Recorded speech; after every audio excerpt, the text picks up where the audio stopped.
আসসালামু আলাইকুম এভরিওয়ান, কেমন আছেন আপনারা? আশা করি ভালো আছেন। আলহামদুলিল্লাহ আমিও অনেক ভালো আছি। আজ আমাদের সাথে এমন একটা ঘটনা ঘটে গেছে, সেটা আমি কল্পনাও করতে পারি নাই। যাই হোক, আমি যে বাপের বাড়ি গিয়েছিলাম সে কথা যারা আমার ভিডিও দেখেন তারা সবাই জানেন। শুক্রবার লোকজন খাওয়ানোর পর আমি আর থাকতে পারলাম না, বাসায় চলে আসলাম। আপনাদের ভাইয়াকে রেখে গেছি, সিরাজগঞ্জের উদ্দেশ্যে রওনা হলাম। তালগাছে এসে দেখি একটাও বাস নেই, সব বাস ঢাকার দিকে যাচ্ছে। তো আর কি করা, সিএনজিতে রওনা হলাম। বরাবর রাস্তা ভালোই ছিল, আসছিলাম। আর কিন্তু এই শিয়ালকোল পাওয়ার আগে চণ্ডীদাস গাতির ওইখানে রাত প্রায় 7:30-8টার দিকে, অন্ধকার, তাই ভালো বোঝা যাচ্ছিল না। আমাদের চলন্ত সিএনজির সামনে একটা বাইকে দুইজন ছেলে।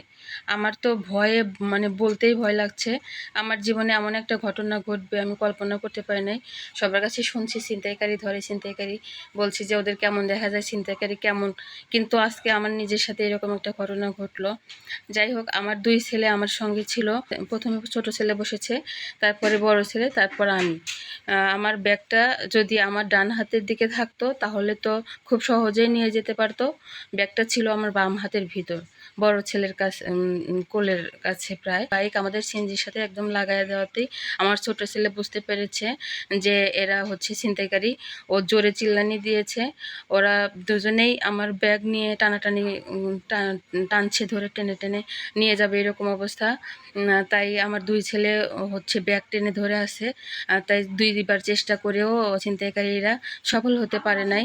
সিএনজির সামনে দুইজন ড্রাইভার সহ তিনজন ছিল, তারাও চিল্লানি দিছে, আমার ছেলেরাও চিল্লানি দিছে। দেওয়াতে ওরা তো ভয়ে ওরা তো চলে গেছে। আমাকে বোরকা ধরে এমন টান মারছে যেমন আমি পড়ে যাব, তো পড়ে যায়নি, আমার ছেলে ধরেছিল। তো ভয়ে আমি তো কাঁপতেছিলাম।